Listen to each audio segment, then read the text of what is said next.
They said I was old baggage and old baggage belongs outside.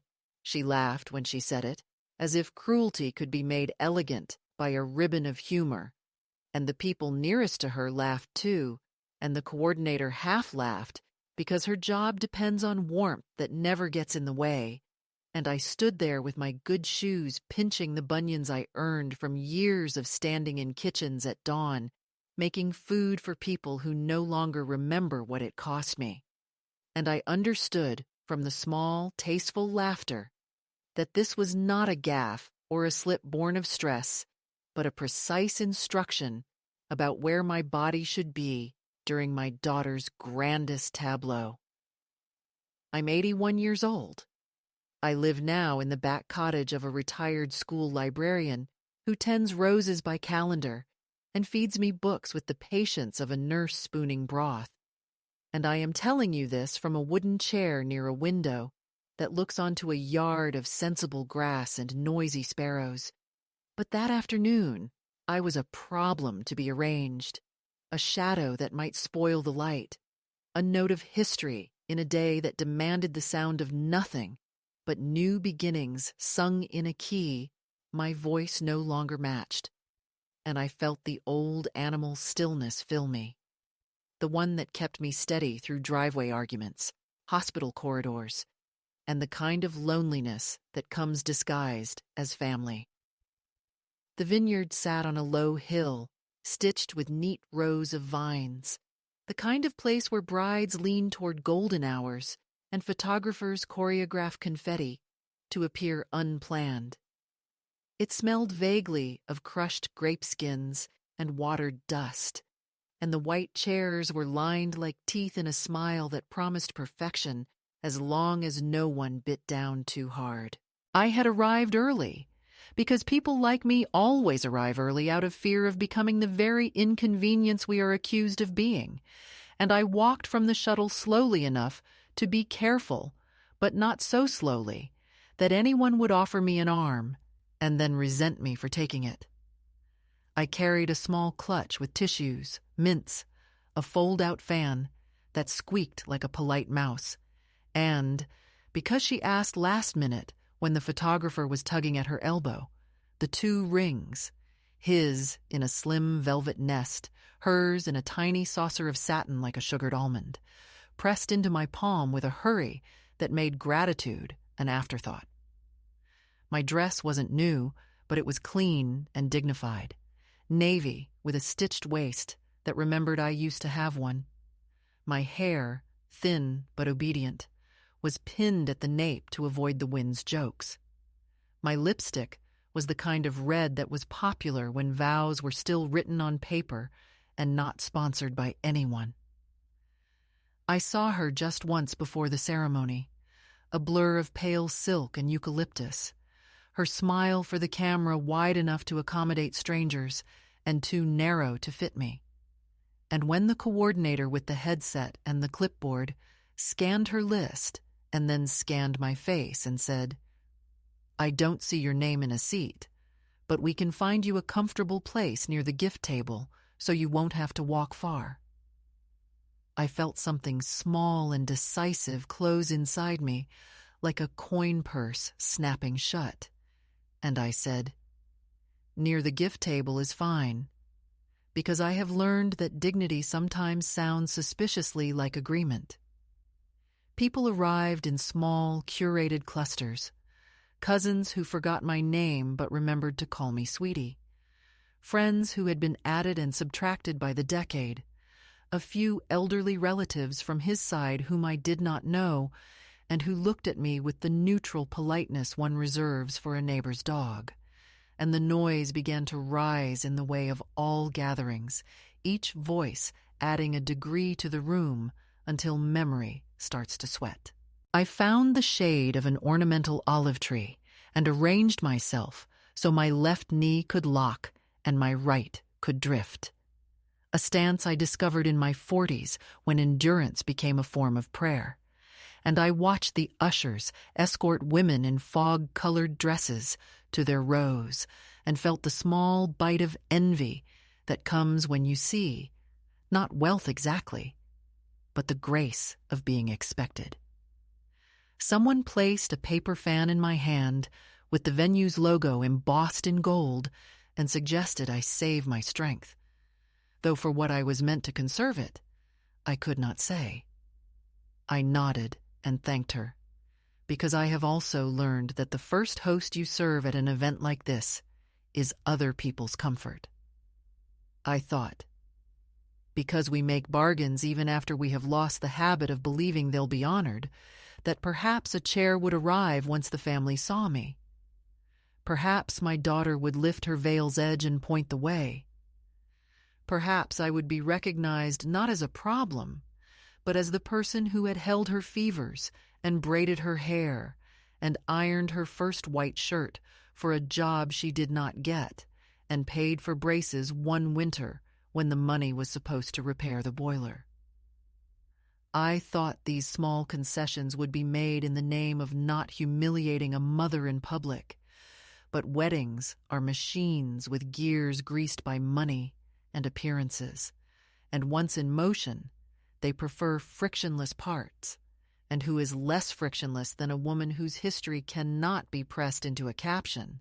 The coordinator, whose headset kept blooming with apologies to other people, came back with thin sympathy and said something about there being more guests than expected, which is a lovely sentence if you have ever counted your life's surprises and discovered how many were simply kinds of subtraction. And then she moved on to find someone a glass of water that had been promised to a groomsman's aunt. And I resumed my position near the gift table, where the cards were folded like bills and promises into a chest with a slit, and I thought how appropriate it was to be placed where gratitude accumulates and privacy ends. It is worth saying this plainly, though I dislike plainness when the thing deserves music. I did not cry. I have never been a weeper in public, and found no reason to begin on a day designed to highlight the vulnerability of others. But I did conduct a quiet inventory of my body to make sure it belonged to me if nothing else did. And it did. Shoulders square enough, breath steady, feet sore but faithful, hands trustworthy, even with the small tremor that comes when the weather changes. I held those rings like a secret, hers cool and pale, his warmer because the box had rested against my wrist, and I told myself, in the privacy of an old woman's mind, that I would be the steward of their symbol, since I had been denied a seat at their spectacle. Nearby, a young couple mistook me for staff and asked where to place a box wrapped in linen paper. I answered in the tone one uses to soothe children and men who believe instruction is a favor, and they apologized sweetly, the way people do when they are only a little bit sorry, and flitted away to be photographed against a wall of roses that smelled faintly of dryer sheets. Somewhere, a violin practiced the entrance to the song that would become a marriage if repeated often enough, and the vines ticked in the breeze like 1,000 small clocks, reminding me that time is a patient creditor who never forgets. When I say I live in a cottage now, understand that I am not inventing a pastoral redemption, but reporting a fact. A rectangle of rooms with sensible floors and windows that respect the seasons, owned by a woman who ran a library long enough to watch whole lives unfold between the returns desk and the obituaries, and who never asks me to make myself smaller than I am. There is a chair by the window, and a lamp with a shade that does not cast judgment, and on the stove, a dented kettle that insists on a whistle like a throat clearing before news. And after the wedding, I returned to that place and hung my dress carefully and placed my shoes side by side like two old friends who know better than to quarrel at bedtime. But in the moment I am telling you about, before the priest cleared his throat and the guests became hushed by the theater of meaning, I was a woman holding the emblems of a union that had no room for the mother who made one half of it possible. and I saw with the kind of clarity that hurts that some children carry their parents like heirlooms, displayed when the mood suits and boxed when the company changes. You should also know, because this is the kind of story that needs the courage of detail, that the insult did not bruise me because it was new, but because it was familiar, like a melody I'd learned long ago and hoped I had forgotten. "Old baggage," she said, as if the history I had carried through her childhood, the hand-me-down sorrows I had mended into coats for our winters, the discipline I wrapped like brown paper around our groceries so the week would hold, were mere weight rather than the very fabric that kept us warm. And yet I didn't correct her, not with a speech, not with even a look, because I have learned that the face becomes a weapon when the mouth cannot be trusted to make small words that won't explode. I stood and watched strangers be tender to one another in front of cameras, and I thought of the tenderness I gave in the dark from which no photographs survive. The nights of fever, and the afternoons of homework, and the darning of socks, and the quiet agreement to be the person who stays when everyone else rehearses leaving, the long practice that makes mothers look like furniture, useful and unnoticed until moved. The priest approached from the side lawn, where he had been drinking water out of a recyclable cup, as if it were a sacrament, and he moved to his place beneath a wooden arch that would appear in the album as tradition, though it had been delivered from a warehouse at dawn and assembled by men whose names would not be tagged. People sat, or rather, they arranged their clothes into sitting, and I remained standing, an extra in my daughter's climactic scene, and the violinist nodded to the wind, and the wind obeyed for once, and everything seemed as if it might forgive me for existing. That is the kind of forgiveness I have been offered most of my life, the kind that is contingent and scenic, and I took it because I had something to do, and the thing I had to do would be my only sentence in their story. And here is the part I will not rush, because the body remembers tempo better than words. When the priest reached the point where silence acquires a shape, and he said, "May I have the rings?"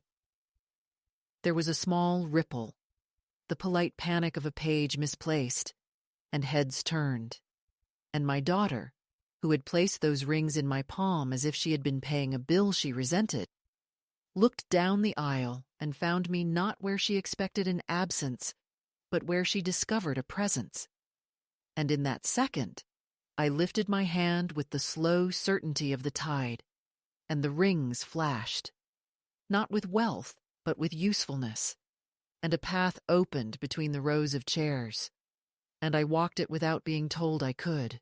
I will tell you later what followed, and how the world kept doing what it was doing, as if an old woman with a secret life had not just decided, in the middle of a ceremony where she was not invited to sit, that she would no longer ask for a chair. For now it is enough to say that I did not stumble, that my hand did not shake, that the priest's fingers were soft and surprisingly cold, that the guests recovered from their momentary curiosity and resumed their practiced expressions of joy, and that the afternoon went on, pretending it was gentle.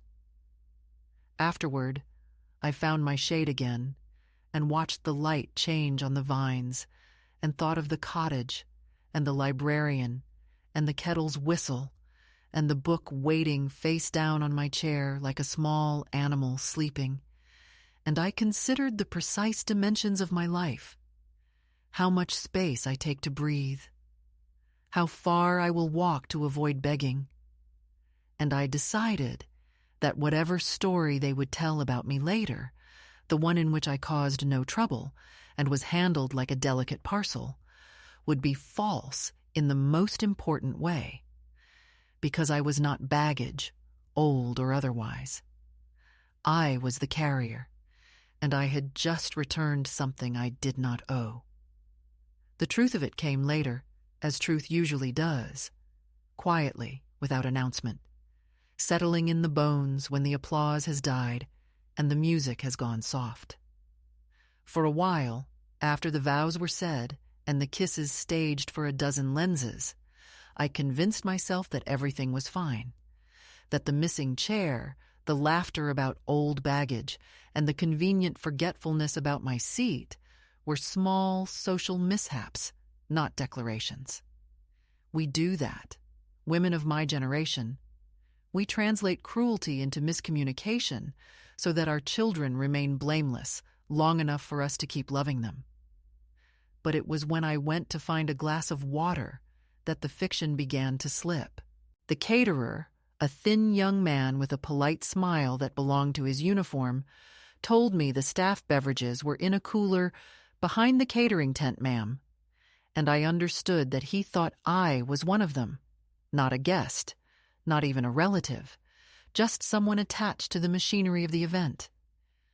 I thanked him, because indignation felt childish and thirst more practical. And when I turned back toward the tables, I noticed the way Amelia, my Amelia, stood laughing among a circle of people, her face luminous in the dusk, the new husband's hand on her back like punctuation. She looked happy. Of course she did, and I felt a stab of relief so sharp it became pain, because a part of me had been waiting all day for her to falter, to remember me, to call me forward into the frame. And she didn't. She never even glanced toward the back where I hovered like a shadow that had outlived its object. It was the priest who found me first, after the ceremony had ended, still holding the ring box like an unpaid bill. He was young, maybe 40, with the gentle exhaustion of a man accustomed to orchestrating joy for people he would never see again. "Mrs. Sutton," he said, guessing the name from the program, because my daughter had registered me under my late husband's surname. "Thank you for helping with the rings. They were lovely." The phrasing, "they were lovely," struck me, because it sounded as if he were complimenting the jewelry, not the gesture, and in that small displacement of meaning I heard the truth. I had performed a function, not a role. "Of course," I said, my voice steady, my hands still clasped around the little box as if it might offer warmth. "I'm glad they found their way." He nodded with the vague courtesy of a man expected to move on quickly, and I watched him drift toward the bar, already laughing with someone else. Around us, the photographers were gathering the bridal party for more pictures, and the coordinator, still wearing her headset like a crown of small obedience, was herding people toward the reception area. The sun was dipping, the air cooling, and the light began to do that thing that happens in California evenings, turning everything briefly kind. So kind it hurts. And in that honey-colored mercy, I realized no one was looking for me. I approached the reception tent anyway, because one must eat even on holy days of humiliation. A young woman with a clipboard stopped me at the entrance. "Name?" she asked briskly. "Eleanor Sutton," I said, though my invitation had been issued under Eleanor Price, my maiden name, a detail Amelia had insisted upon because it looks cleaner on the seating chart. The woman scrolled through her tablet, frowned, and then smiled the way people smile when they think they've located a solution that requires my cooperation. "I don't see you assigned to a table," she said, "but there's extra seating by the back terrace if you don't mind a bit of sun." The sun had already slipped away. What she meant was distance. I nodded.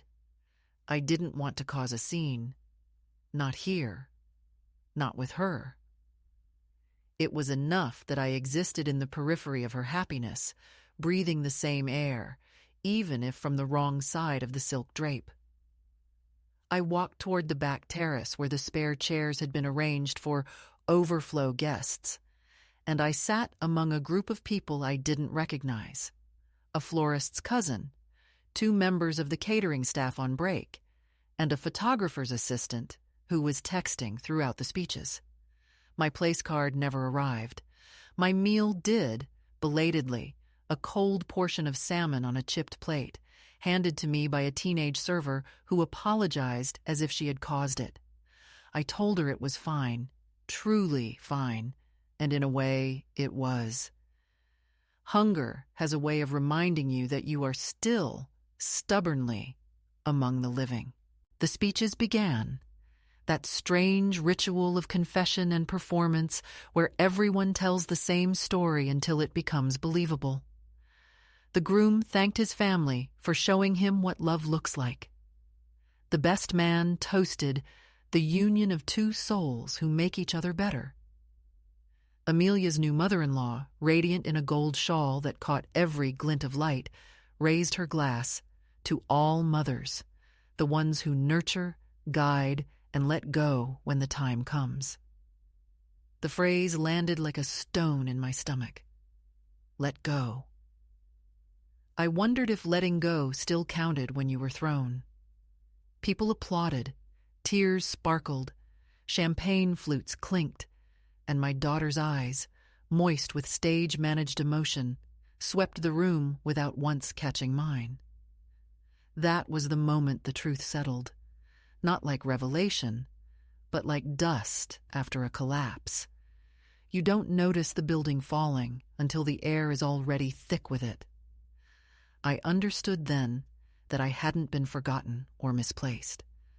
I had been excluded, with care, with deliberation, under the banner of harmony. My presence was the reminder she needed least. Proof of a history, too ordinary to fit inside the curated myth of rebirth she was constructing around her second marriage. The first husband had been failure, the second was triumph. And what does triumph need with the woman who taught her to endure failure? I stayed until the first dance, though I knew it was a mistake. They swayed beneath string lights that blinked like eyelids fighting sleep, her dress whispering across the grass, his hand steady at her waist, and the crowd sighed the way people do when beauty performs its function. I thought of the first time she'd ever danced in front of me, standing barefoot on our living room carpet, a record player spinning a borrowed jazz album, her small body half rhythm, half miracle.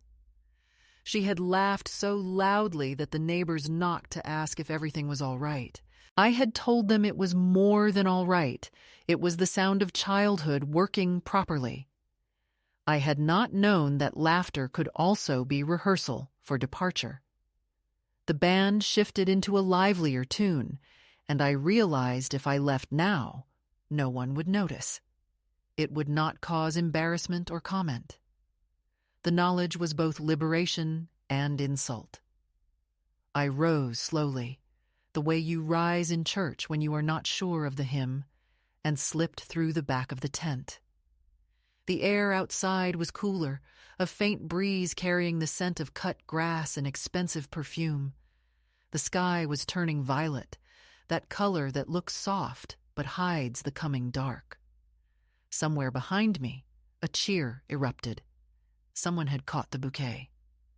I kept walking. Near the parking lot stood a small wooden bench, probably meant for smokers, though the venue was non-smoking. I sat there, alone for the first time in hours, and felt the ache in my knees swell into a kind of clarity. The night insects had begun their chorus, and a few fireflies blinked above the vineyard rows. I thought of calling a taxi, but my phone had died in my purse, and anyway, it felt too abrupt to end the evening with a transaction. I wanted a conclusion, not an escape. So I waited, watching the party lights shimmer in the distance until the noise began to fade and the laughter blended into the hum of generators. That's when the coordinator appeared again, clipboard tucked under her arm, her shoes dangling from one hand. She startled when she saw me, then smiled, relieved perhaps that I was still contained. "Oh, Mrs. Sutton, I didn't realize you were still here. Can I call you a ride?" Her kindness was genuine in the way exhaustion makes people honest. I said no, thank you. I preferred to wait. "Of course," she murmured, already walking away, her bare feet silent on the gravel. When she was gone, I opened my purse and found the ring box still there, forgotten in the shuffle of celebration. I turned it over in my hand. The velvet had warmed against my skin. The gold imprint of the jeweler's logo nearly rubbed away. A trivial mistake, perhaps, or maybe an emblem of something larger. The way people leave the symbols of their promises with those who no longer expect to be remembered. I sat a long time, longer than made sense, until the last shuttle pulled out and the sound of laughter dwindled into the hills. The moon climbed, indifferent. In its cold light, the decorations looked fragile, the petals already wilting, the chairs streaked with dust, the glamour dissolving back into furniture and fabric. That is the moment I recognized as the true ceremony, the stripping away of everything pretty until only structure remains. I slipped the ring box into my coat pocket, not as theft, but as proof that I had existed in the machinery of her happiness, that my fingerprints lingered somewhere in the blueprint she would one day outgrow again. I thought about returning it. Of course I did. But the thought of walking back through that tent, of facing her surrounded by the glowing certainty of her guests, was unbearable. Better to keep it for the night, to hold it the way one holds the final word in an argument that will never be spoken aloud. When I finally rose, my knees protested and the gravel shifted beneath my shoes. But I didn't mind. The staff were dismantling the decorations, their laughter easy, their movements efficient, already stripping away the evidence of joy. One of them, a young woman with a broom, offered me a ride to the nearest bus stop. I thanked her and said I preferred to walk, though I didn't yet know where the road would take me. The night smelled faintly of rain, though the forecast had promised clear skies, and I took that as a small mercy. As I walked down the narrow lane leading away from the vineyard, the music behind me grew distant, a ghost of rhythm that seemed to repeat a phrase I couldn't quite name. Maybe it was my own pulse. Maybe it was memory rehearsing its lines. Either way, that was the moment it crystallized. The understanding that the evening wasn't an accident or oversight, but the end point of a long apprenticeship in invisibility. The betrayal hadn't begun at the wedding. It had only chosen that day to make itself visible in the perfect light of other people's happiness. I walked until the hill leveled, and there, at the bend of the road, a small chapel appeared. White paint peeling, door slightly ajar, a leftover from the vineyard's previous life when faith was measured in grapes and forgiveness in wine. I pushed the door open and sat in the back pew. The air inside was cool and smelled of dust and wood polish. A few candles flickered near the altar, left by guests who believed in gestures more than prayers. I didn't kneel. I just sat, hands folded around the ring box, and whispered the only words that came. She called me baggage. The sound of it filled the little space and came back softer, as if someone else had said it too. Maybe they had. Maybe all the women who ever gave their children more than they could carry had sat in rooms like this, whispering the same confession. I stayed until the candles burned low, then rose and left quietly. Outside, the wind had picked up, scattering petals across the gravel. The party lights were gone, the vineyard silent, the hill wrapped in fog. I began walking again, Not toward the parking lot, not toward home, but toward whatever place would let me rest without asking who I belonged to. By morning, the humiliation had dried into something else, something quieter, almost brittle, a layer of film that coated my thoughts. When pain settles instead of leaving, it becomes a lens, and the world starts to appear through it slightly distorted, slightly cruel, slightly truer than before. I woke in the small rental room above the bus station inn, the kind that pretends to offer breakfast, but only provides pre-wrapped muffins and coffee that tastes of tin. And for a long while, I just sat there on the edge of the bed, staring at the ring box on the nightstand. I had slept with it still in my purse, unable to decide what to do, though of course I knew that keeping it would be interpreted as theft, a minor scandal in the genteel world where appearances are ironclad. But returning, it meant another scene, another performance of politeness, where I would be expected to apologize for having existed. The box was small, velvet, the color of wilted roses, the clasp slightly bent. In the pale morning light, it looked almost harmless. I reached out and touched it as one touches a scar, curious about what remains after the injury. I thought of Amelia's face beneath the veil, lit by the setting sun, framed by everyone else's approval, and it occurred to me that maybe the real cruelty wasn't that she had said old baggage belongs outside, but that she believed it enough to smile while saying it. I dressed slowly, brushing my hair into the same low knot I'd worn the day before, smoothing my dress though there was no one to see me. My knees cracked when I stood. They always have. Ever since I slipped on ice 20 years ago carrying a grocery bag filled with oranges that burst across the pavement like little suns. Back then, Amelia was still living at home, half kind, half absent. The way daughters are when they start recognizing the parts of you they'll spend adulthood trying to escape.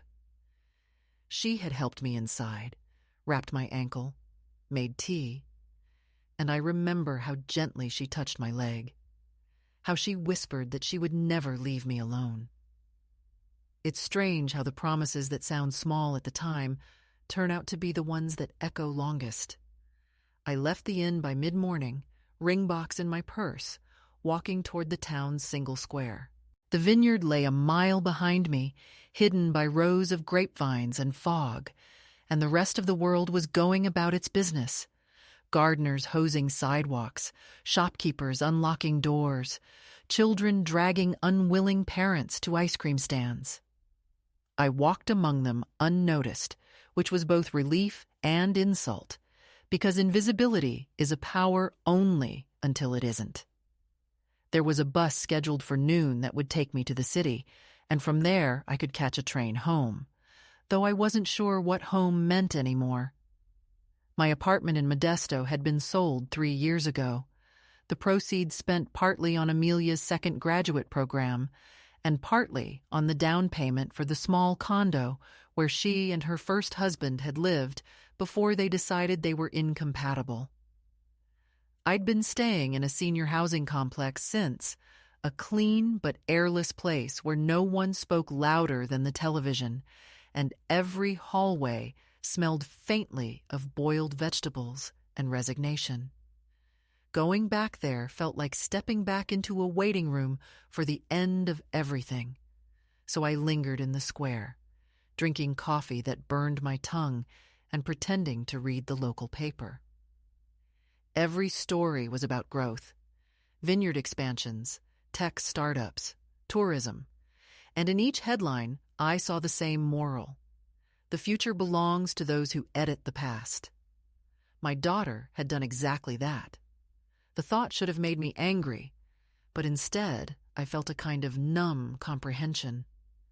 We raise them to build better lives, and when they succeed, we find ourselves filed under predecessors. I sat on a bench near a fountain, where a bronze cherub spat water with determined cheerfulness. People passed, dropped coins, made wishes.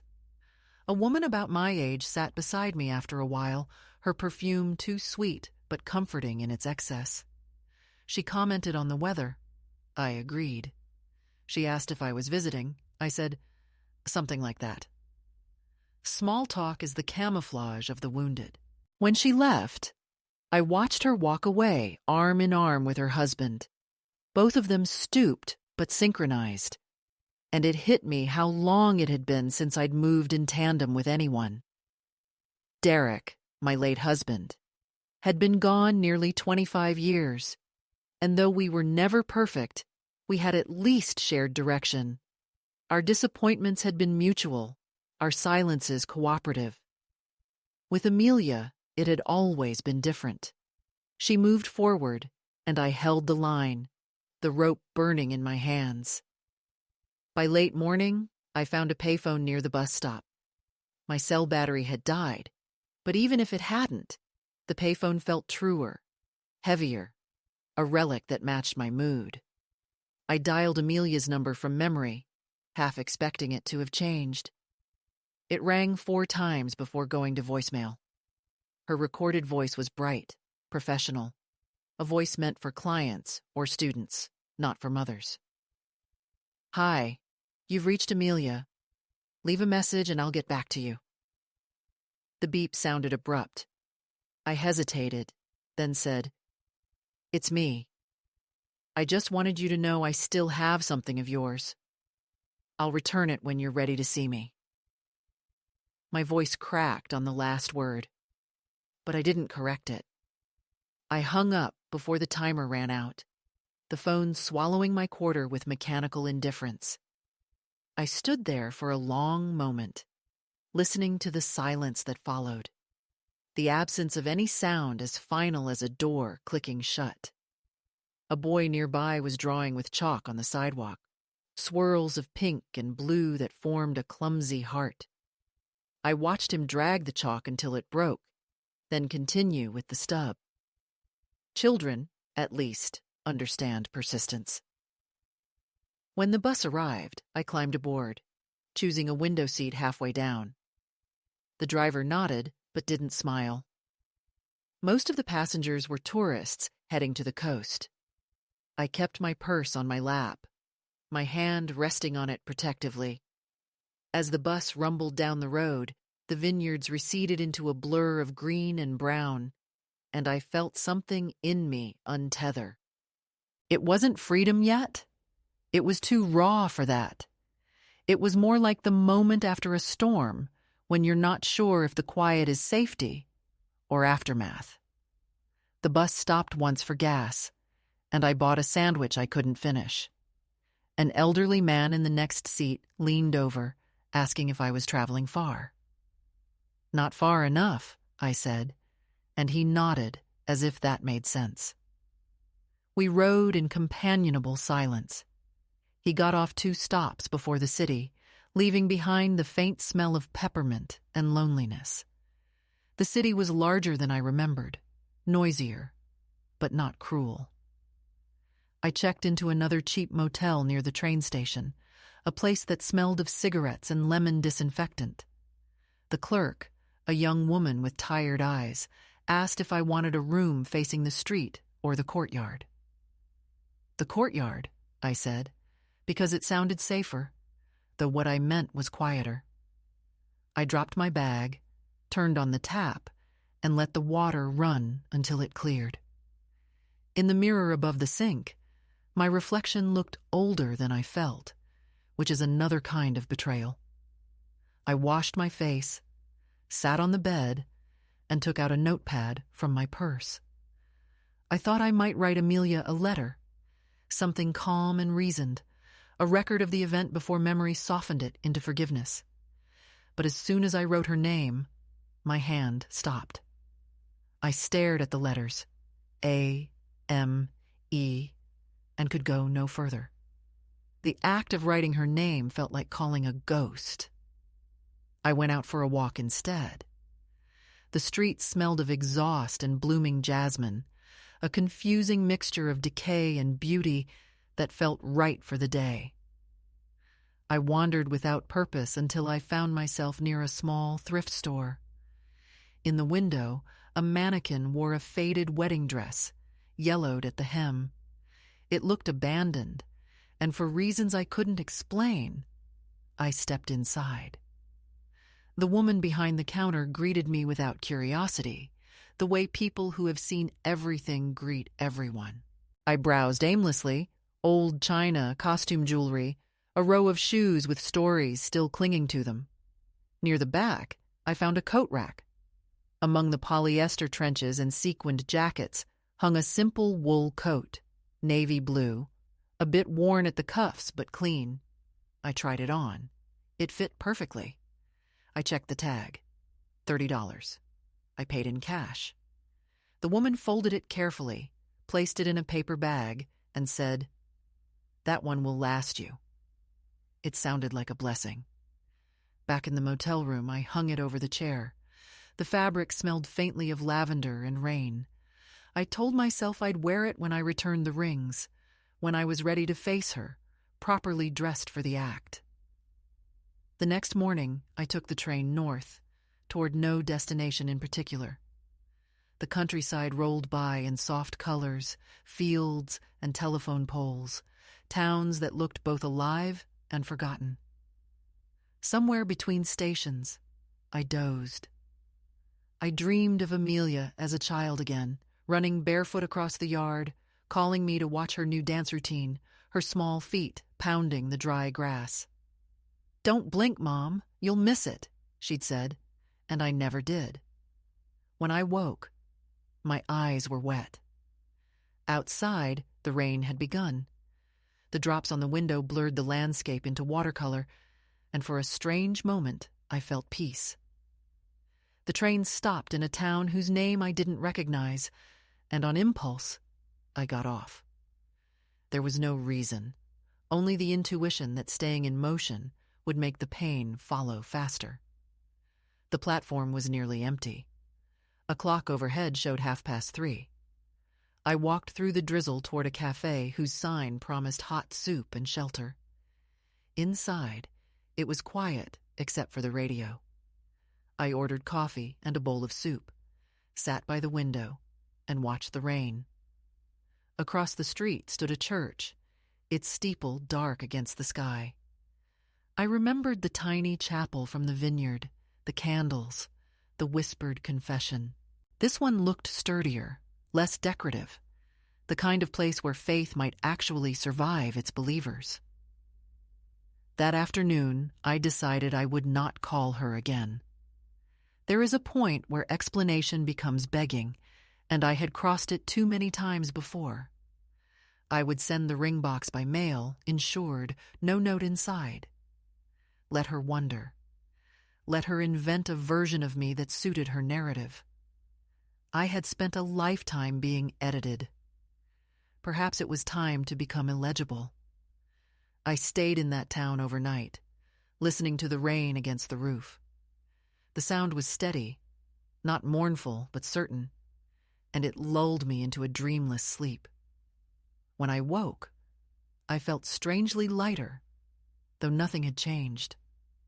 I looked at the coat on the chair, at the ring box on the nightstand, at the untouched notepad, and realized that the quiet worsening of life happens exactly like this, not through disaster or drama, but through the small, almost invisible steps of exclusion, until one day you find yourself in a room that no one expects you to leave, and you decide, quite without fanfare, that you will.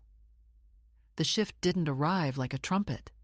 It came the way morning comes in houses with thick curtains, first as a soft pressure against the dark, and then as a shape you can finally recognize, and it began, of all places, in a post office whose floor tiles had been scrubbed to a dull resignation, and whose clock insisted on being 5 minutes slow, as if to spare its patrons from punctual grief.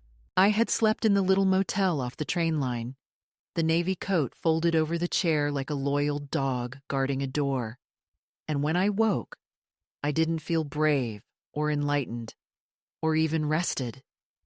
I felt useful, the way you feel when there is something to be done and no one else is going to do it. And so I put on the coat, slipped the ring box into my pocket, and walked through streets that smelled of wet newspaper and rising bread until I reached the red, white, and blue sanctuary, where departures are catalogued and tracked. A young clerk with chapped hands asked what I needed, and I told her I wished to mail a small parcel, insured, signature required, and as she weighed the little cardboard coffin I had padded with tissue from the motel dresser drawer, she asked brightly if I wanted to add a card, and I said I did without knowing what I would write, only that whatever I put on paper should be quieter than my hurt and plainer than my pride. I moved to the counter by the window, where someone had taped a sign reminding us to print clearly, and on a single blank card I wrote, in a hand steadied by decades of grocery lists and permission slips, that the rings had been kept safe and were now returning to their home, and that I would decline further appearances in her photographs or in the stories she tells about her beginnings, and that I wished her peace, the stubborn kind, not the decorative kind. I didn't write my address. I signed only Mother because whether she liked it or not, that was my title and the only authority I intended to exercise. When I sealed the envelope and slid it into the box with the velvet nest and the small receipt like a passport for valuables, I felt something unclench. Not forgiveness, not yet, but a releasing of the task that had kept me tethered to the name she'd given me at the edge of the vineyard. The clerk stamped, labeled, and pushed the box into the chute with the matter-of-fact tenderness of someone whose job is to move endings along, and she handed me a tracking slip. I knew I would never check because I had decided that knowing when a thing arrives is less important than deciding to send it. Outside, the morning had rinsed the sky to a pale, serviceable blue, and the town looked almost kind, its storefronts blinking awake, its sidewalks receiving the feet of people who believed their errands mattered. I walked without hurry, the coat hanging correctly on my frame, the pockets like small rooms for my hands to rest in, and I let the day show itself to me the way a shy grandchild eventually does. I passed a barber pole turning and thought, not of vanity, but of shedding. In all the years since Derek died, I had kept my hair in the same obedient knot, as if constancy were a memorial, and suddenly I wanted a stranger to take scissors to the habit and free my neck to the air, not as reinvention, but as recognition. I went in, and the barber, a woman with shoulders like a swimmer's, and a voice that carried the clean authority of women who have outlasted nonsense, draped me in a cape and asked what we were doing today, and I told her we were removing everything that had been growing only because no one had told it to stop. She cut without chatter, the hair falling in gray commas to the floor, each snip making my head fractionally lighter. And when she was done, she turned me to the mirror, and I saw a face that still belonged to me, clearer somehow, the soft architecture of my skull honest under the thinning crown. I paid in cash, and she pressed a hand to my shoulder, a touch both professional and kind, and said, "There you are," as if I had returned from a journey. I walked to the library next, a habit older than my disappointments, and inside it smelled of paper, dust, and the discipline of people who take turns. At a table near the back sat a sign-up sheet for volunteers to read aloud to children on Thursdays.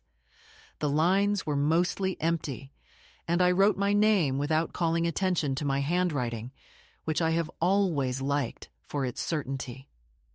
A librarian with clipped hair and a cardigan that suggested both practicality and warmth asked if I had any experience with groups, and I smiled because I had raised a child and run a church bake sale for a decade, and once organized a neighborhood watch that actually watched, and none of those things come with certificates, but all of them count.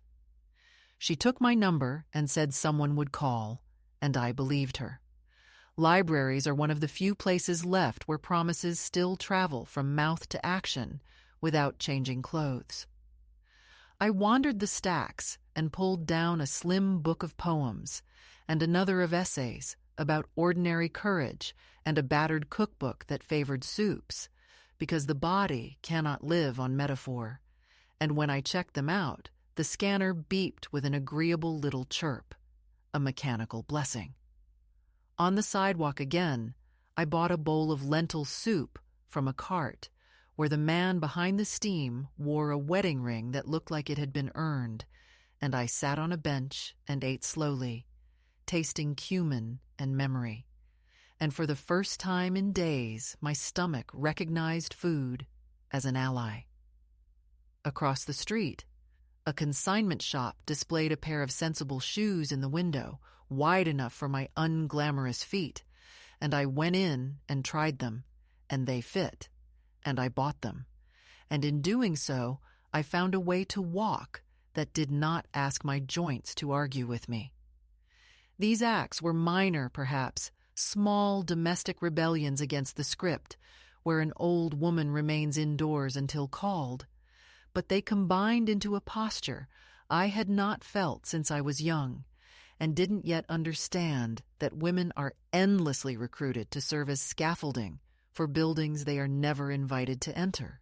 At midday, I sat in a park where the trees were generous with shade and the children were noisy with life, and I watched a girl in a yellow dress teach herself to climb a low branch while her father pretended not to help from 3 steps away. The ancient choreography of letting go and standing near enough to catch. The girl glanced back once for approval, and then didn't again, her focus turning outward to the bark under her palms. And I realized that somewhere along the years, Amelia's glances had stopped seeking me, and I had kept standing there anyway, arms ready, eyes on her back, until readiness had become the only muscle I knew how to flex. I closed my eyes and breathed and thought of the chapel from the vineyard night. Those small candles burning down without witness, and I decided that whatever was left of my life would not be a vigil for someone else's idea of joy. I would still love my daughter, because love does not evaporate under neglect. It congeals into something denser, but I would no longer carry it around for display like a serviette at a banquet where I had been seated behind the curtains. Back at the motel, I called the number the librarian had given me and left a message that Thursdays were good and that I was punctual, and then, in a gesture that felt both radical and embarrassingly practical, I opened my wallet and separated the bills into 2 pockets, one for what I owed the world and one for what I owed myself, a laughably small act that nevertheless rearranged my sense of who the treasurer of my days was meant to be. I wrote out a list, not of tasks, but of permissions, to buy flowers that would die in 3 days just to see them alive for those 3, to eat alone in restaurants without apology, to say no, thank you, when kindness arrived, carrying obligation, to let the phone ring when the past decided it was ready to speak now that the work was done. I taped the list to the inside of my suitcase lid like instructions for an unfamiliar appliance, because grief makes you clumsy even with familiar things. That evening, just before the light gave up, I walked to the river that cut the town in a patient curve and stood on a pedestrian bridge while swallows cleaved the air with the absolute authority of creatures that don't require permission to exist. I reached into my purse and touched the place where the ring box had been, and even though the parcel was already on its way through the veins of the postal service, my fingers felt the ghost of its corners, the way hands remember tools long after you stop using them.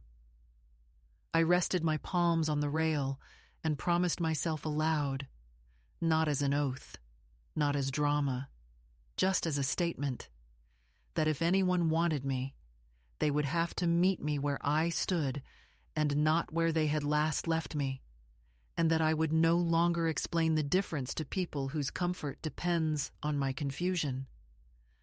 A young couple wandered up and asked if I would take their photograph with the river behind them, and I did, stepping back until the frame gathered them fully, and when I handed back the phone, the woman said, "You have a good eye." And I almost told her that I had spent a lifetime looking for places to stand that didn't block other people's views. But instead, I said thank you, and meant it. When I returned to the motel, the tracking slip lay on the table where I'd left it, face up like an invitation to worry, and I slid it into the drawer without ceremony. In its place, I set the library books and the sensible shoes and a small bouquet of grocery store daisies I'd allowed myself on the walk back, and the room, still shabby, still smelling faintly of lemon and old smoke, shifted almost imperceptibly from shelter to place. I boiled water for tea in the dented kettle I had insisted on the front desk lending me even after the clerk warned those were for long-term stays. And when the whistle came, it was thin and a little embarrassed. But it was sound made for me, and I sat on the edge of the bed and sipped, and felt the day arrange itself into a story that did not center my absence from a vineyard, but my presence in a life that could be, with attention, enough. The phone did not ring. I did not make it ring.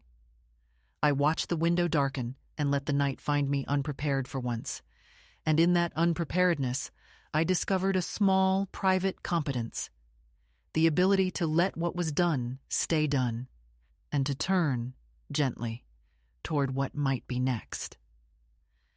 The first letter came on a Wednesday, one of those indifferent midweek days when time feels padded, when nothing sharp is supposed to happen.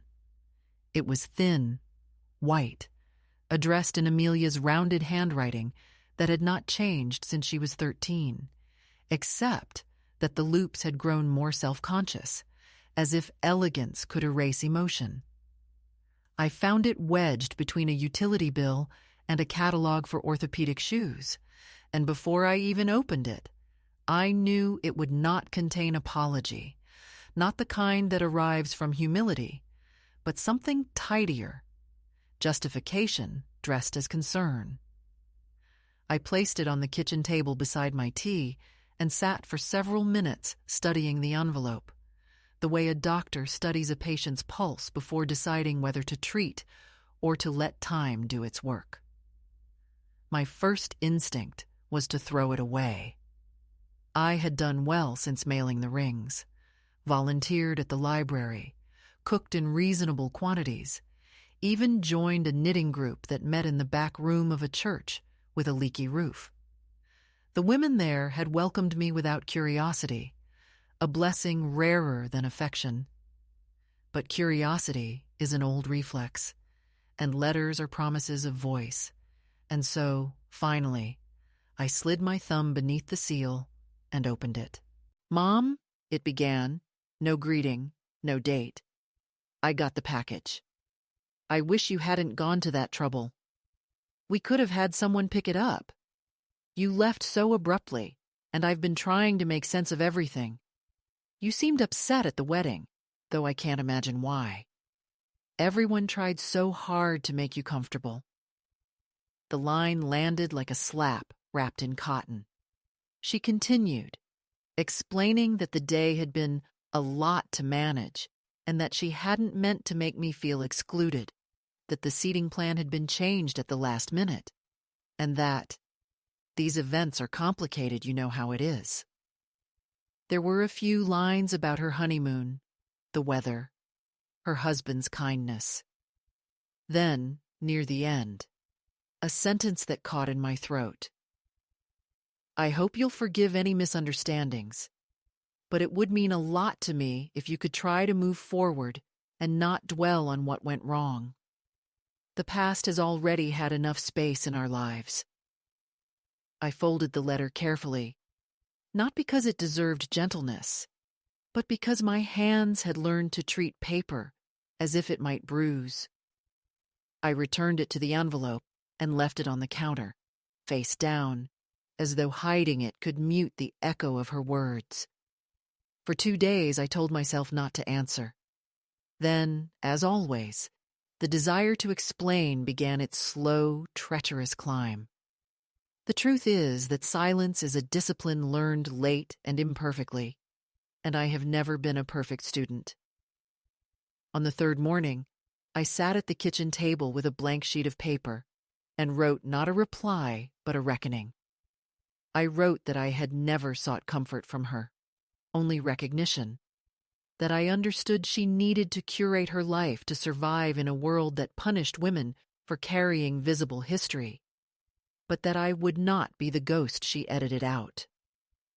I wrote that I forgave her because forgiveness, unlike approval, was mine to give freely, but that I could no longer offer her the quiet complicity she seemed to need. And then I tore the pages into careful strips and fed them to the sink disposal, the machine growling like an animal digesting truth. I kept one line on a scrap, the last sentence. The past is not a guest to be turned away. It's the house itself. I pinned it to the refrigerator with a magnet shaped like an apple. Each time I opened the door, the words greeted me with the cold air. 2 weeks later, she called. It was evening. The library shift had run long, and I had just poured myself a glass of wine, a habit I rarely indulge. Her name flashed on the phone screen, and for a second, I saw her as a child again, calling from a friend's house to ask permission to stay late. Her voice half hope, half demand. I hesitated long enough for the phone to nearly stop ringing before I answered. "Hello?" I said, as though unsure who might be on the other end. Her voice was bright, brittle. "Hi, Mom. I just wanted to check that you got my letter." I told her I had. "You didn't reply." "I didn't think it required one." There was a pause, then a sigh. "You're still angry." I looked at the wine glass, its surface reflecting my lined face in miniature. "No," I said. "I'm simply done performing gratitude for being tolerated." She started to protest, to unwind her rationalities about logistics and miscommunications, about photographers and seating charts, about how everything had been meant with love. I listened until the sound of her voice became a hum, then interrupted softly. "Amelia, you made a choice. I was there, but not invited to belong. You don't need to apologize for the choice, only to admit you made it." She was silent for a long time. Then finally, she said, "You always make everything heavier than it is." I almost laughed. "Because you've never had to lift it," I said, and then I hung up before she could turn the words into another misunderstanding. That night, I didn't sleep. I sat by the window, watching the streetlight tremble through the leaves, and felt the old ache rise, not as fury, but as fatigue. The hardest part of motherhood is learning that love, given without receipt, becomes a language only you still speak. I thought about writing to her again, but words seemed futile now. What I needed was gesture. The next morning, I packed a small bag and took the early train to the city where she lived. I had no plan to confront her, not really. I only wanted to see, with my own eyes, the life that had replaced me. The train arrived near noon, the station loud with the chatter of lives that still assumed consequence. I took a taxi to her street, a leafy avenue lined with houses that had been old long enough to seem established. Her number was easy to find, a white house with black shutters and a small brass plaque by the door, the kind that announces success without mentioning cost. I didn't go to the door. Instead, I stood across the street beneath a tree and watched through the half-open curtains. Through the window, I saw her moving briskly, arranging flowers, her husband adjusting a frame on the wall. They looked content, coordinated, like people rehearsed in domestic grace. Then a child entered, a little boy, maybe 5, with hair too dark to be hers. He held something in his hands, a toy car perhaps, and she knelt to his level, smiling. My breath caught. I hadn't known about him. She had never mentioned children. The scene unfolded with a quiet rhythm, laughter, tidying, the intimacy of the ordinary. I stood there until a neighbor passed, giving me the polite but wary glance reserved for old women who linger too long. I turned and walked away. I didn't cry until I reached the park 2 blocks down. I sat on a bench and pressed my hands to my face, not to hide the tears, but to feel the proof of them. They weren't sharp tears. They were slow, viscous, the kind that burn only after they've cooled. I wasn't angry that she had a child. I was wounded that she had erased the part of me that might have been grandmother. To protect herself from the shadow of my disapproval, she had denied her son a lineage. I stayed in the park until the light faded. Pigeons gathered at my feet, mistaking grief for generosity. Eventually, I walked back to the station and took the last train home, my reflection in the window a dim echo among passing lights.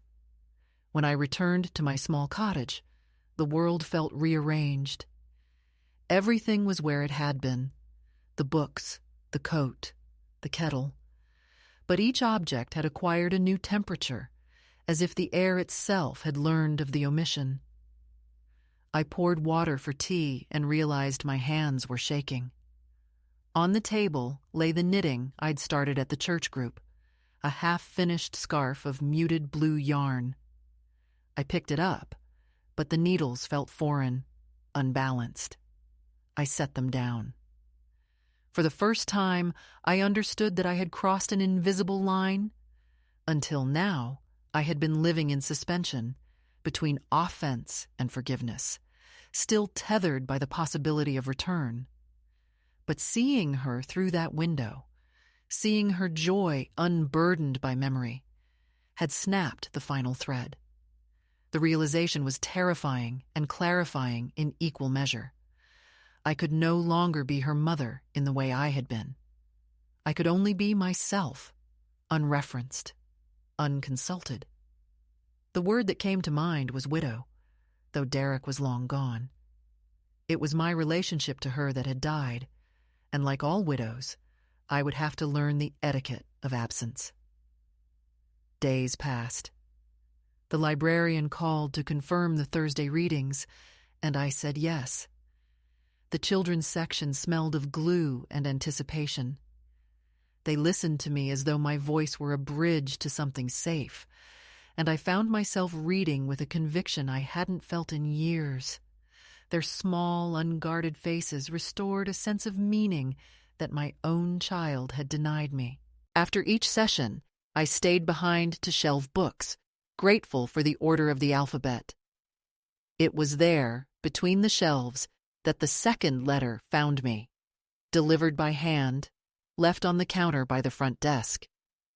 Amelia's handwriting again, this time heavier, less practiced. "I saw you," it began, "outside my house last week. Why didn't you knock? You scared me. It's not healthy for you to hold on like this. Maybe you should talk to someone. I'm saying this because I care." I read it twice, then folded it into my coat pocket. The implication that I was dangerous, an unwell intruder into her well-curated life, was so far from the truth that it almost made me laugh.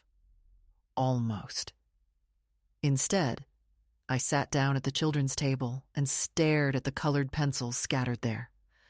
A little girl with braids looked up from her drawing and said, "You look sad." I smiled and told her I wasn't sad, just thinking. "My grandma thinks too much," she said. "That's why she forgets birthdays." I told her that forgetting birthdays can sometimes be a kind of forgiveness, and she nodded solemnly, as if she understood. When she left, I took a scrap of paper from the craft bin and wrote in small, careful letters, "Some daughters are born from us. Others are born to us later, when we start speaking the same language again." That evening, I walked to the river. The air had turned colder, and the water surface was scattered with leaves, each one a small surrender. I stood there a long time, the wind tugging at my hair, and tried to summon anger, because anger at least keeps you warm. But what came instead was a kind of mercy I didn't expect.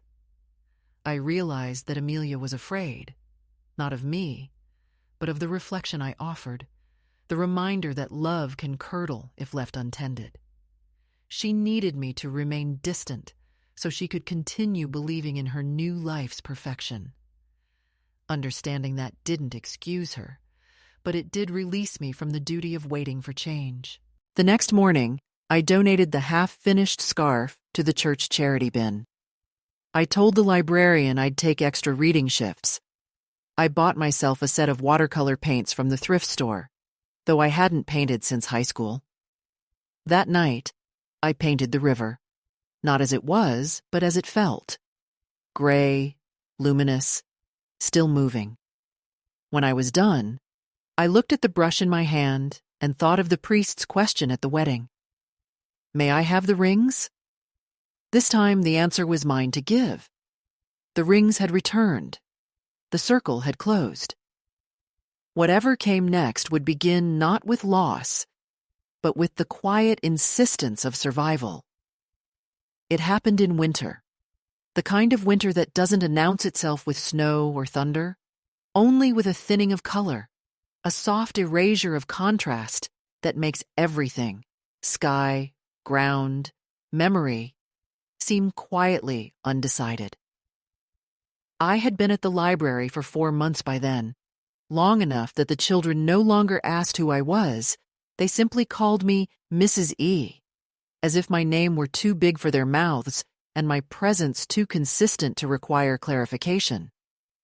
The librarian had given me a key so I could open early on Thursdays, and I'd grown used to the ritual of unlocking the heavy door, inhaling the first cool breath of book dust and silence, and feeling, for a few moments, that I was the keeper of something that might outlast all our small cruelties. My days had acquired a rhythm that wasn't happiness, but something steadier, a tempered peace that made loneliness bearable. It was on one of those pale mornings, when frost was still clinging to the grass, that I received the email. I hadn't checked the library's public inbox before, but that day I needed to print a form for the story hour, and the librarian, home with a flu, had given me the password. I logged in, expecting notices from publishers or volunteer queries, and instead, there it was, her name in the sender line, stark and unmistakable. The subject line read, "Request for removal." My first thought was practical. Removal of what? I opened it. The message was brief. "Dear Library Administrator, I'm reaching out to ask if you could please reconsider having my mother, Eleanor Price, volunteer at your branch. I'm sure she means well, but she's been through some difficult emotional times and tends to involve herself in situations that later become complicated. I worry about her being around children given her fragile state. I hope you understand that this is for her own good. Sincerely, Dr. Amelia Sutton." I read it twice, slowly, the words dissolving into an icy clarity that made the room seem suddenly louder. The hum of the heater, the faint ticking of the clock, the distant hiss of a bus stopping outside. My hands didn't shake. Instead, they felt too still, as if my body had momentarily become the furniture she thought I should be. The betrayal was clinical, efficient, and perfectly phrased to sound protective rather than punitive, which was, of course, what made it lethal. She hadn't called me fragile at the wedding. She'd waited until I had built something again, until I'd found a place that asked nothing of her name, and then she had folded her concern into a letter designed to erase me under the guise of care. I sat there for a long while, the monitor glowing against my face, the cursor blinking like a small, indifferent pulse. There are many ways to destroy someone quietly. This was hers. I imagined the librarian reading the email, hesitating, unsure how to ask an old woman to justify her sanity. I imagined the whispers that would follow, the sideways glances from parents, the children's questions that would never be voiced. And beneath the humiliation, I felt something unexpected. Not anger, not even sorrow, but an immense, lucid calm. It was the calm that comes when the last illusion evaporates, when you realize there is no misunderstanding left to clear up, no repair left to attempt. What she had done was final, not in the way death is final, but in the way exile is, a border drawn not in geography, but in language. She had declared me unsafe. And yet, as the realization settled, I found that I did not feel unsafe in myself. I felt more present, more anchored, as though her attempt to erase me had accidentally traced my outline in sharper ink. I printed the email. The sound of the machine grinding it out was almost comically loud. I folded the paper, placed it in my coat pocket, and locked the library door behind me. The air outside was brittle, the kind that fractures when you breathe. I walked toward the post office without knowing why, until the building appeared, squat and patient, as if waiting for me to return the balance of things. Inside, the same clerk was there, older by a season, but with the same steady eyes. She smiled and asked if I needed to send something. I said no. I needed to make a copy. She pointed me toward the copier in the corner. I placed the email on the glass, pressed duplicate, and watched as the machine spat out a second copy, warm and slightly curled at the edges. 2 versions of the same cruelty, one for her, one for me. On the way out, I bought an envelope. I didn't write a note, didn't sign my name. I simply enclosed the printed email, the one she had sent, and addressed it to her office, not her home, because professional women like her guard their reputations more fiercely than their hearts. I mailed it first class. Back in the cottage, I brewed tea and waited for whatever would come. I didn't expect a call or an apology. I knew her too well for that. What I waited for, though I couldn't have said it aloud, was the sense of something aligning, the moral arithmetic of the world finally balancing its columns. It came slowly. 2 days later, the librarian called. Her voice was hesitant. "Eleanor, we received a rather strange email about you last week, but then another message arrived this morning. From your daughter, apologizing and asking us to disregard the first. She said it was written in haste, out of concern. I just wanted you to know that everything's fine on our end." I thanked her and said it was a misunderstanding. She hesitated again, then added, "You know, you're one of our best readers. The children adore you." When she hung up, I realized my hands were trembling, not from fear, but from the sudden flood of warmth that comes when the world, for once, chooses not to believe the lie. That evening, I decided to do something that would make the balance visible, even if only to myself. I took out the letter Amelia had sent after the wedding, the one I'd folded and left on the counter, and the second letter she'd written after seeing me outside her house, both still in their envelopes. I stacked them on the kitchen table, smoothed their creases, and laid the printed email beside them. 3 stages of distance, 3 signatures of the same voice. I lit a small candle in the chipped holder I'd bought at the thrift shop and watched the flame catch. One by one, I fed the letters to it, holding each until the edges curled and the words disappeared into a language only smoke could read. When the last one turned to ash, I carried the dish to the sink and rinsed it clean. The ashes swirled and vanished down the drain, leaving no trace but the faint smell of paper and finality. For the first time in months, the kitchen felt larger, as though I had evicted something invisible. But the act, though small, rippled. 2 days later, I received a call from an unfamiliar number. It was Amelia. Her voice was careful, stripped of its professional cadence. "I got your package," she said. "The copy. That was cruel, Mom." I almost smiled at the irony. "Was it?" I asked. "Or was it just honest?" She was silent. "I didn't mean to hurt you," she said finally. "You keep saying that," I replied. "Maybe stop meaning and start noticing." Her breath caught. "You could have just called me." "You could have just not written that email," I said. The quiet that followed was vast, like a door opening onto an empty hall. Then, unexpectedly, she said, "I think I understand why you left the wedding early."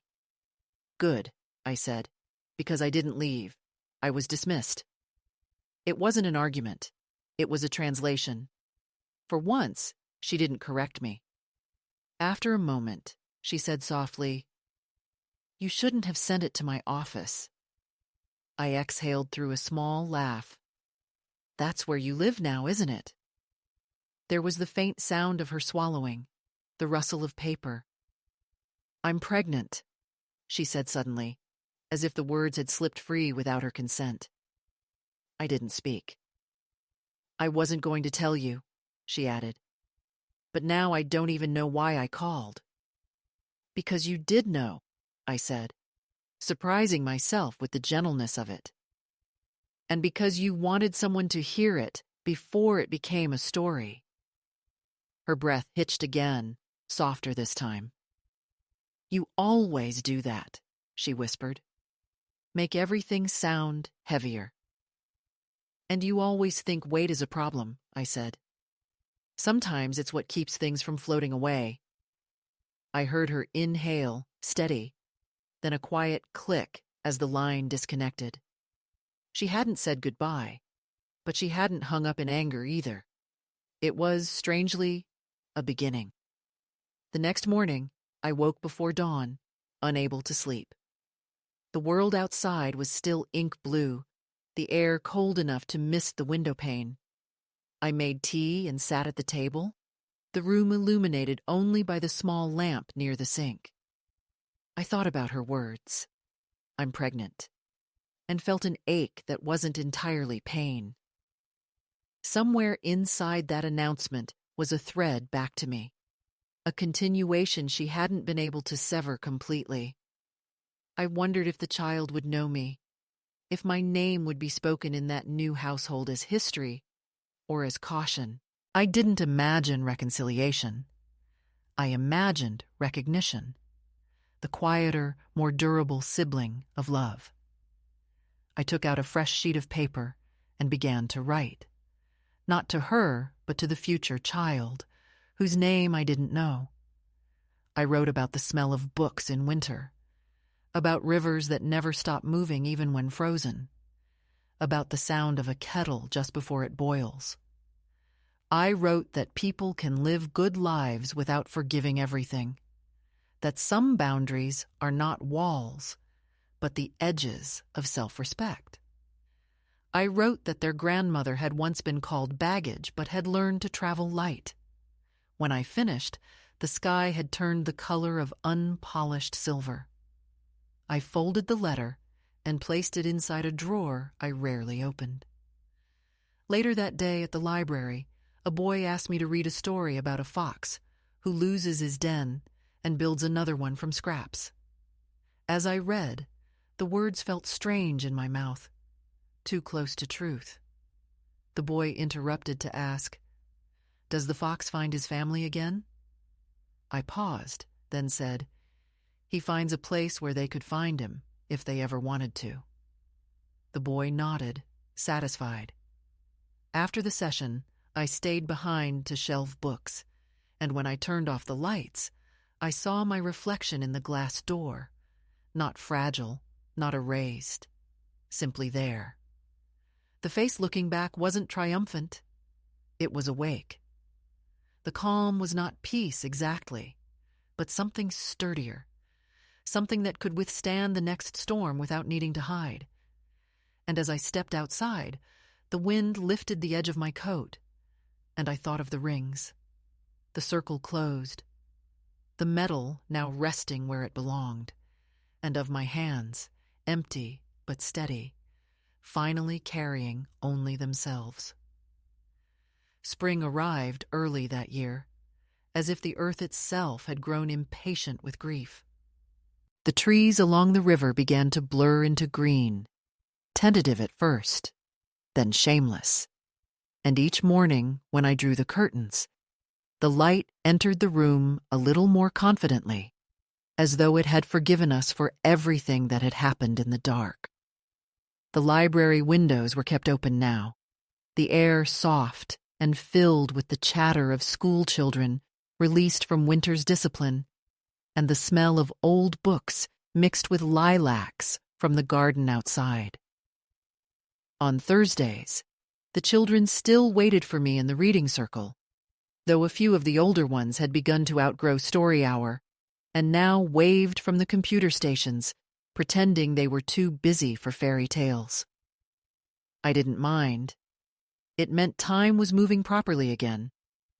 I had learned that growth, in its quiet insistence, is another word for survival. The world hadn't become kinder, but I had stopped asking it to be, and that was a kind of peace. I hadn't heard from Amelia for several months. The last call, the one that ended with her breath trembling between guilt and news, had been both ending and threshold.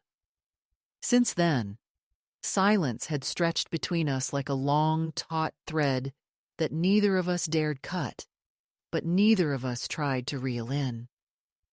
Sometimes, on Sundays, I would imagine her in the soft clutter of her kitchen, perhaps stirring something fragrant on the stove, perhaps placing her hand on the slow swell of her belly, and I would feel, not longing, but a curious tenderness, as if I were watching her through glass and knew that any sound would startle the scene into shattering.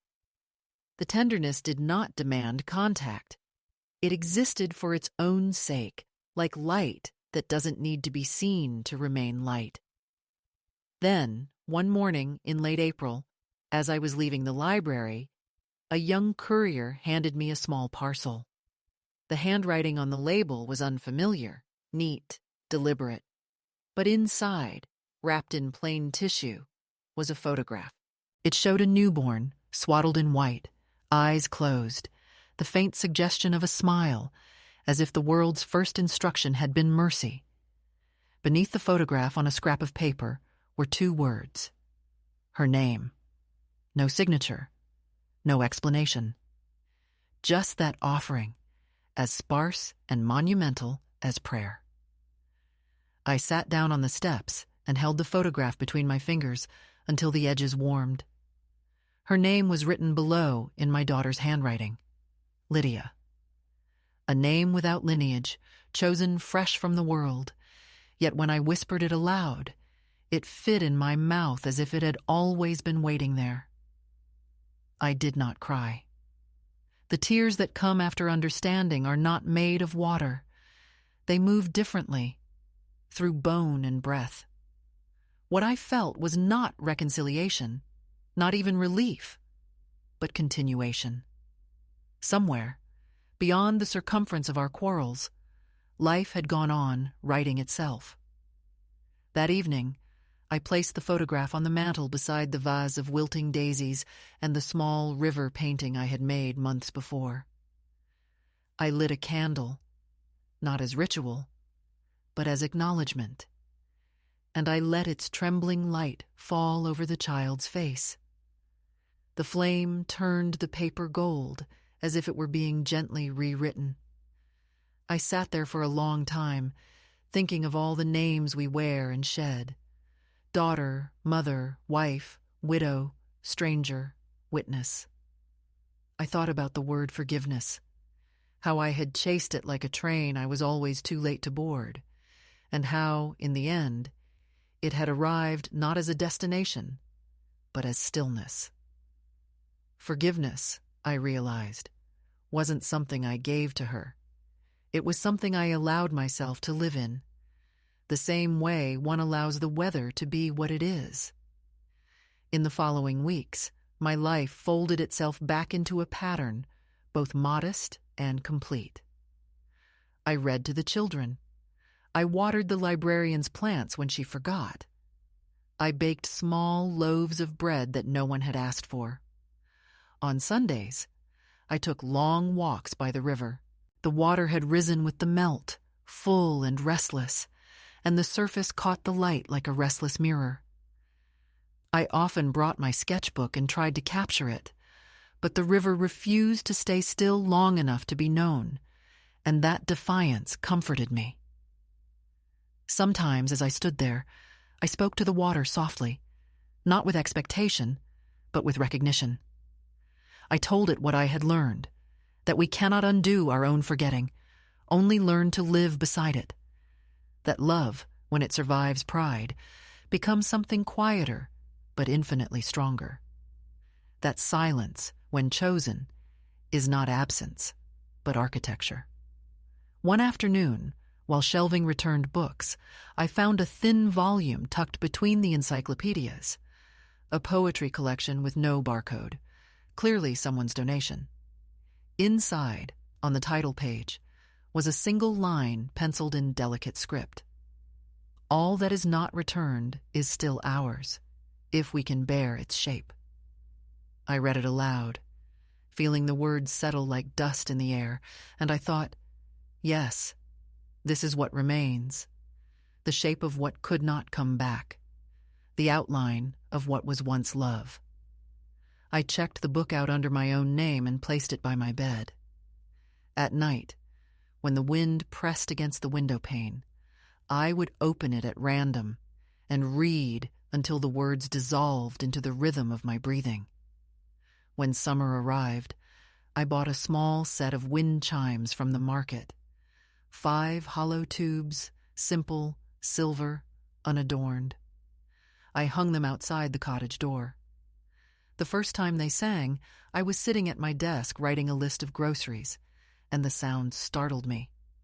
It was delicate, uncertain, but it filled the room in a way that felt both foreign and intimate, like a memory returning in another language. I went outside and stood beneath them. The air was warm, scented faintly with rosemary and rain, and I thought of how life had brought me here, not back, but through. The chimes swayed gently, answering questions I no longer needed to ask. A month later, a postcard arrived. No photograph this time, only handwriting. She's beautiful. She likes music. I think you'd laugh at how much she frowns when she's tired. No return address. I placed it behind the photograph on the mantel. I did not write back because there was nothing left to explain. The space between us had become a kind of language of its own. Quiet, intact, sufficient. Now, as I sit here writing these words, the room is filled with evening light, thin but tender. The kettle whistles in the kitchen. The daisies have drooped into a graceful surrender, and outside, the wind carries the distant sound of children playing. I no longer count the silences between phone calls or the miles between homes. I have stopped waiting for reconciliation. I have begun living in comprehension. I understand now that some relationships are not meant to heal in the way we imagine. They are meant to mature into mystery, to exist as reminders of what it means to love without possession.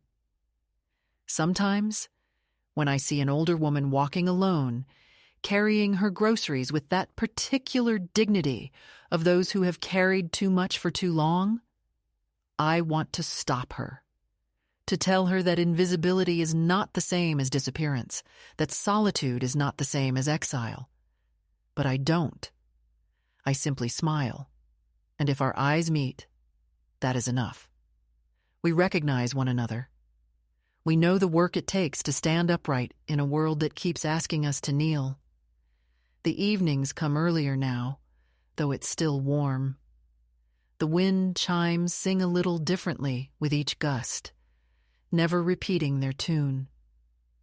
I sit by the window, a book open in my lap, and when I look up, I can see the reflection of the candle still burning on the mantel beside the photograph. I think of the word she used once, baggage, and I almost laugh. The years since have turned that insult into prophecy. I have become a traveler again, but one who carries only what she chooses, one who has learned that the heart, when emptied of resentment, is the lightest luggage there is. If anyone were to ask me now what forgiveness looks like, I would say it looks like this: a quiet room, an open window, a photograph that no longer hurts to look at, and the sound of wind playing its small music across metal and time. The world goes on turning, indifferent and beautiful, and I go on living, not waiting to be invited in, because I have finally remembered that the house was mine all along.